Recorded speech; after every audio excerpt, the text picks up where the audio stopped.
चांद और मंगल को तो हमने फतेह कर लिया और अब है सूरज की बारी।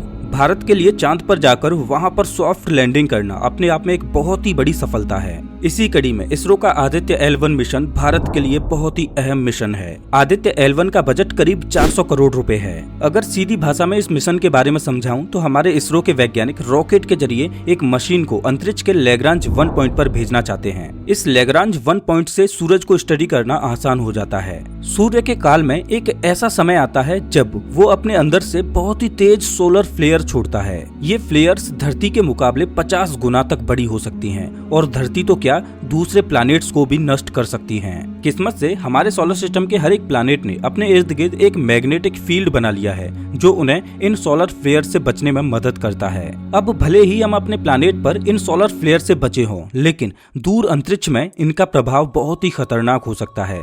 ये आज के समय में कितनी खतरनाक हो सकती हैं, उसका अंदाजा लगाने के लिए मैं आपको कैसेलर्स सिंड्रोम के बारे में बताता हूँ। हम जानते हैं कि इस 21st सेंचुरी में पृथ्वी का ऑर्बिट हजारों सैटेलाइट से घिरा हुआ है। अगर कहीं सूरज से एक बहुत बड़ा सोलर फ्लेयर या कोरोनल मास इजेक्शन होता है और धरती के ऑर्बिट तक पहुंच जाता है तो उसके high energy particles in satellites को पूरी तरह से बर्बाद कर देंगे। ये सैटेलाइट्स अपने निर्धारित पाथ से हटकर एक दूसरे से टकराने लगेंगे और बहुत जल्द ही पृथ्वी के ऑर्बिट में इतना कचरा जमा हो जाएगा कि किसी दूसरे सैटेलाइट का वहां जा पाना नामुमकिन सा हो जाएगा।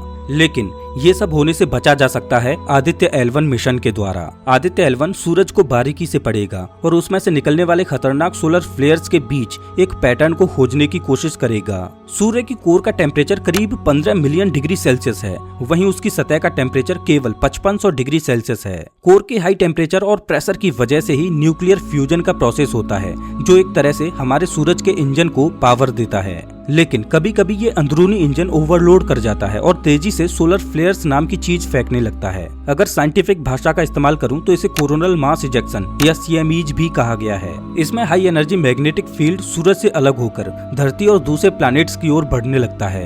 आदित्य L1 के इस मिशन में कुछ ऐसे उपकरण लगे हुए हैं जो हमें coronal heating, coronal mass ejection और जब सूरज सोलर फ्लेयर छोड़ता है तब उससे ठीक पहले क्या हो रहा है और छोड़ने के बाद एग्जैक्टली सूरज में क्या हो रहा है, हर चीज का इन आधुनिक उपकरणों के द्वारा पता लगाया जा सकेगा। हो सकता है कि सोलर फ्लेयर छोड़ने से पहले सूरज कोई हिंट या पैटर्न बनाता हो कि तैयार हो जाओ, मैं आपकी तरफ हाई एनर्जी पार्टिकल्स छोड़ने वाला हूँ। और ऐसा नहीं है कि धरती ने पहले कभी सोलर फ्लेयर के झटके महसूस ही नहीं किए हों। साल 1859 के 1 और 2 सितंबर को कैरिंगटन इवेंट नाम का एक हादसा हुआ था। सूर्य ने हमारी धरती की ओर एक बहुत बड़ा कोरोनल मास इजेक्शन का एक्सप्लोजन फेंका था, जिससे कि धरती पर जियोमैग्नेटिक स्ट्रोम्स आ गए थे। धरती की तरफ high speed super heated plasma clouds आ गए थे जो कि इंटेंस मैग्नेटिक फील्ड से भरे हुए थे। इसके इफेक्ट की बात करूं तो उस समय में भी इसने इंसानों के टेलीग्राफ सिस्टम को लगभग बर्बाद कर दिया था। अगर आज इसी तरह का कोई सोलर स्टॉर्म आ जाए तो डिस्ट्रक्शन का कोई अंत नहीं होगा। आदित्य L1 कुल 7 पेलोड्स को अपने साथ अंतरिक्ष में ले जाएगा जो सूरज के फोटोस्फीयर,